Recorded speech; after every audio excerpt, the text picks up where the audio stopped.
বিজেপির ডাকা বন্ধে প্রভাব পড়ল না সুন্দরবনে। অন্যান্য দিনের মতোই স্বাভাবিক ফেরি চলাচল, অন্যান্য দিনের মতোই স্বাভাবিক রয়েছে রাস্তাঘাট। বসিরহাটের সুন্দরবন, সেখানে কিন্তু বিজেপির ডাকা বন্ধে কোনো রকম কোনো প্রভাব পড়ল না। ইতিমধ্যেই সেই ছবি আপনারা দেখতে পাচ্ছেন, সুন্দরবনের ছবি আপনাদের সামনে তুলে ধরছি। আমরা জানি আজ বাংলা বন্ধের ডাক দিয়েছে বিজেপি, 12 ঘন্টা বন্ধের ডাক, সকাল 6টা থেকে সন্ধ্যে 6টা অবধি এই বন্ধ হবার কথা। আর সেই মতোই কিন্তু বিভিন্ন জায়গার বিভিন্ন জেলার ছবি আপনাদের সামনে তুলে ধরেছি। এই মুহূর্তে সুন্দরবনের ছবি আপনারা দেখতে পাচ্ছেন। এই বন্ধকে ঘিরে কিন্তু কোনো রকম কোনো প্রভাব সুন্দরবনে পড়েনি, স্বাভাবিক রয়েছে ফেরি চলাচল।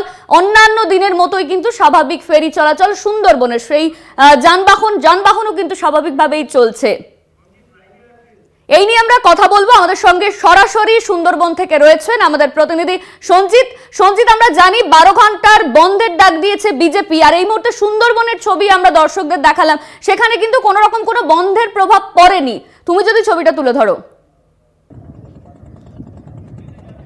হ্যাঁ দেখো, একেবারে ঠিক। তো আমি উত্তর 24 পরগনার যে সুন্দরবন লাগোয়া ব্লক রয়েছে, সন্দেশখালী, হিঙ্গলগঞ্জ, হাসনাবাদ এবং বিভিন্ন যে ব্লক রয়েছে, এই ব্লক কিন্তু সকাল থেকে তাদের একমাত্র পরিবহন ব্যবস্থা বলছে যন্ত্রচালিত নৌকা, সেই নৌকা ফেরিঘাট।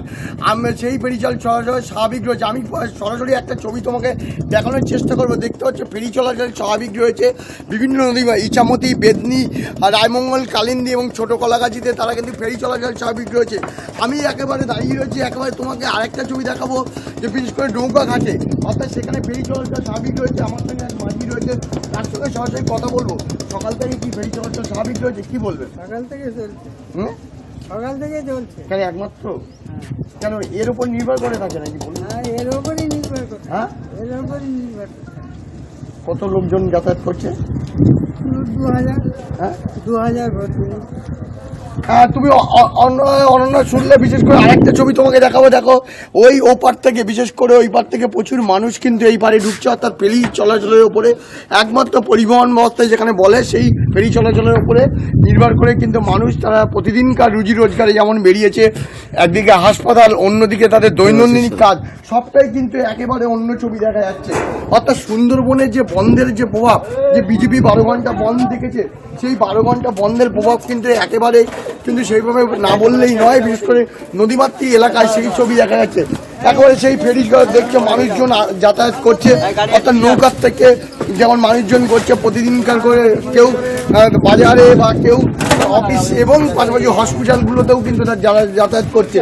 সেই ছবি সরাসরি একদম কলকাতা টিভি দর্শকদের দেখানোর চেষ্টা করছি, যারা প্রতিদিনকার মতো অর্থাৎ নদীমাতৃক এলাকায় যে একাধিক নদী রয়েছে, সেই নদী অর্থাৎ সুন্দরবনের যে যাতায়াতের মাধ্যম, সেই মাধ্যমের উপর নির্ভর করে কিন্তু এই নদীমাতৃক এলাকায় কিন্তু মানুষ যাতায়াত করছে, অর্থাৎ খেয়া চলাচল স্বাভাবিক হচ্ছে। আবার একটা ছবি তোমাকে দেখবো যে এই খেয়া চলাচল থেকে শুরু করে আর একটা ইকো প্রান্তি যাচ্ছে, অর্থাৎ দুটো নদীর যে সংযোগস্থল, যে খেয়ার ওপর নির্ভর করে মানুষ যাতায়াত করে, সেটা বলা বাহুল্য। পাশাপাশি সব মিলে কিন্তু নদীর ওপরে যে আজকে সুন্দরবনের যে নদী ফেরি চলাচল একেবারে স্বাভাবিক রয়েছে। অর্থাৎ যে বিজিবির 12 ঘন্টা সাধারণ ধর্মঘট, অর্থাৎ সকাল 6টা থেকে সন্ধ্যে 6টা পর্যন্ত, সেখানে কিন্তু অর্থাৎ ফেরিঘাটে কিন্তু অর্থাৎ বন্ধের কোনো প্রভাব পড়েনি, এমন ছবি কিন্তু দেখা যাচ্ছে। অনন্যা, একদমই সঞ্জিত, তুমি ঠিক যে ছবি তুলে ধরলে যে সুন্দরবনে কোনো রকম ভাবে বন্ধের প্রভাব পড়েনি, স্বাভাবিক রয়েছে ফেরি চলাচল। ধন্যবাদ তোমায়। আমাদের সঙ্গে সরাসরি সুন্দরবন থেকে ছিল আমাদের প্রতিনিধি সঞ্জিত চক্রবর্তী।